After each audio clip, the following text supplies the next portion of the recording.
समय की बात है। एक घना जंगल था। वहाँ पे बारिश शुरू होने वाली थी, लेकिन उस जंगल के सारे पक्षी परेशान थे क्योंकि उनका घर नहीं बना था। इसलिए सारे पक्षी सुबह सुबह उठकर लकड़ियाँ ढूंढने जाया करते थे अपना घर बनाने के लिए। मैं जल्दी से जाके लकड़ियाँ ढूंढ लेती हूँ, नहीं तो जंगल के सारे पक्षी सारी लकड़ियाँ खत्म कर देंगे। मैंने बहुत आराम कर लिया। बारिश का मौसम शुरू होने वाला है। मैं जल्दी से सारी लकड़ियाँ ढूंढकर अपना घर बना लेता हूँ, नहीं तो जंगल के सारे पक्षी लकड़ियाँ ढूंढकर ख़त्म कर देंगे। मैं रोजाना लकड़ियाँ ढूंढने जाती हूँ, पर कोई मजबूत लकड़ी मिल ही नहीं रही है।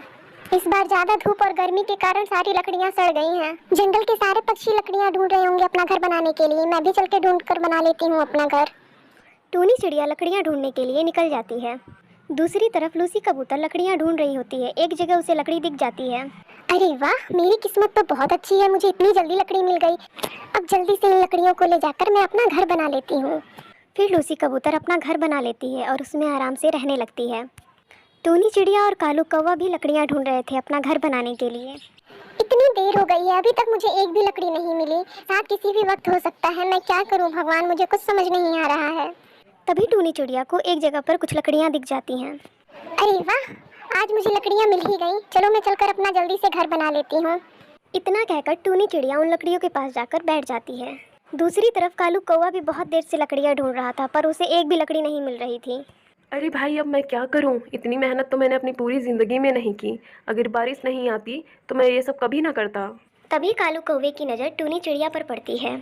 अरे, ये तो टूनी चिड़िया को भी लकड़ियाँ मिल गई। सारे पक्षियों को लकड़ियाँ मिल जा रही हैं। मैं इतने दिन से लकड़ियाँ ढूंढ रहा हूँ, पर मुझे एक भी लकड़ी नहीं मिल रही है। अगर ऐसे ही चलता रहा तो बारिश में मुझे बिना घर के रहना पड़ेगा। मुझे अब अपने शातिर दिमाग का इस्तेमाल करना ही पड़ेगा। तभी कालू कौवा एक शातिर योजना बनाता है। हाँ, मैं ऐसा करता हूँ, टूनी चिड़िया से जाकर लकड़ियाँ छीन लेता हूँ। ज़्यादा बोलेगी तो एक आध चोंच मार दूंगा। कालू कौवा उड़ता हुआ टूनी चिड़िया के पास जाकर बैठ जाता है। अरे टूनी चिड़िया, तुम ये क्या कर रही हो? ये लकड़ियाँ मैंने ढूंढ कर रखी थी, तुम इसे ले जा रही हो। तुम्हें मालूम है ना, चोरी करना पाप है, फिर भी तुम चोरी कर रही हो। अरे कालू कौवे, तुम झूठ क्यों बोल रहे हो? ये लकड़ियाँ मुझे अभी अभी मिली हैं। तुम झूठ मत बोलो। मुझे मालूम है तुम बहुत शातिर हो। तुम्हें लकड़ियाँ नहीं मिल रही हैं, इसलिए तुम मुझे बेवकूफ बनाकर ये लकड़ियाँ ले जाना चाहते हो।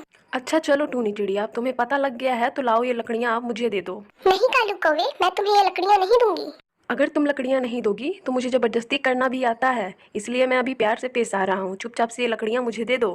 फिर टूनी चिड़िया कालू कौवे को लकड़ियाँ दे देती है और उदास होकर वहाँ से चली जाती है। सभी पक्षियों ने अपना अपना घर बना लिया होता है, लेकिन टूनी चिड़िया को लकड़ियाँ नहीं मिली होती हैं, इसलिए वो अपना घर नहीं बना पाती है। फिर एक दिन बारिश शुरू हो जाती है। सभी पक्षी अपने अपने घर में आराम से रह रहे होते हैं, लेकिन टूनी चिड़िया का घर नहीं बना होता है, इसलिए वो बारिश में भीग रही होती है। अरे अब मैं क्या करूँ? अब तो बारिश शुरू हो गई है। अगर इसी तरह बारिश होती रही तो मेरे बच्चे तो बारिश में भीगकर बीमार हो जाएंगे।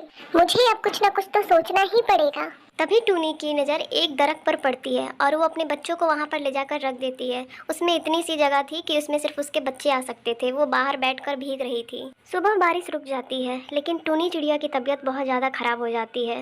वो उल्लू वैद्य के पास जाती है, जो कि उल्लू वैद्य कीनू का घर बनाकर उसके अंदर रह रहा था। टूनी चिड़िया, तुम तो बहुत ही ज़्यादा बीमार लग रही हो। हाँ वैद्य जी, मैं बहुत ही ज़्यादा बीमार हूँ, मेरा इलाज कर दीजिए। टूनी चिड़िया, मुझे तो लगता है तुम बारिश में बहुत ज़्यादा भीगी हो, इसलिए तुम्हारी तबीयत खराब हो गई है। क्या तुमने इस बार अपना घर नहीं बनाया था? नहीं उल्लू वैद्य जी, इस बार मुझे लकड़ियाँ नहीं मिली। मैंने बहुत ढूंढी। एक बार लकड़ियाँ मिली भी तो उस कालू कौवे ने शातिर दिमाग से अपने मुझसे लकड़ियाँ छीन ली। तुम एक काम करो टूनी चिड़िया, मेरे पास एक दवा वाला पानी है। तुम किसी भी फल वाले पेड़ में उसे डाल दोगी तो उसमें का एक फल बड़ा हो जाएगा। फिर तुम उसे अंदर से खोखला करके अपना घर बना लेना और उसमें रहना। टूनी चिड़िया वो पानी लेकर चली जाती है। फिर वो एक सेब के पेड़ में ले जाके उसके जड़ में डाल देती है। तभी देखते ही देखते उस पेड़ का एक सेब बहुत ही बड़ा हो जाता है और टूनी चिड़िया उसमें अपना घर बना के रहने लगती है। फिर अगले दिन बहुत तेज़ बारिश शुरू हो जाती है और हवा के कारण सारे पक्षियों का घर उड़ जाता है, लेकिन टूनी चिड़िया अपने घर में आराम से रह रही होती है। तब फिर उड़कर सारे पक्षी टूनी चिड़िया के पास आ जाते हैं और कहते हैं, अरे टूनी चिड़िया, तुमने इतना बड़ा सेब का घर कैसे बनाया? हमारा घर तो हवा के कारण उड़ गया। अब हम बारिश में भीग रहे हैं, हमें भी बताओ हम क्या करें? अरे हाँ टूनी चिड़िया, मुझे भी बताओ, तुमने ये घर कैसे बनाया? मैं भी बनाऊंगा। मैंने कुछ नहीं किया, ये तो उल्लू वैद्य जी का कमाल है। उल्लू वैद्य जी ने मुझे एक पानी दिया था, मैंने सेब के पेड़ में डाला तो तुरंत ही एक सेब बड़ा हो गया, जिससे मैंने अपना घर बना लिया। तुम सब भी उल्लू वैद्य जी के पास जाओ और वो पानी ले लो और अपना अपना घर बना के रहो। फिर सभी पक्षी उल्लू वैद जी के पास आ जाते हैं। अरे उल्लू वैद जी, हम सब बारिश में भीग रहे हैं, हम सबका घर बारिश में हवा के कारण उड़ गया है। आपने जो टूनी चिड़िया को दवा वाला पानी दिया है हमें भी दीजिए, ताकि हम भी अपना घर बना के बारिश से बच सकें और सुरक्षित रहें। ठीक है, मैं तुम लोग को वो पानी दे देता हूँ, लेकिन मैं इस कालू कौवे को वो पानी नहीं दूंगा। ये बहुत ही ज़्यादा बुरा है, क्योंकि टूनी चिड़िया को जब लकड़ियाँ मिल गई थी तो इस कौवे ने उससे लकड़ियाँ छीन ली थी और अपना घर बना लिया था।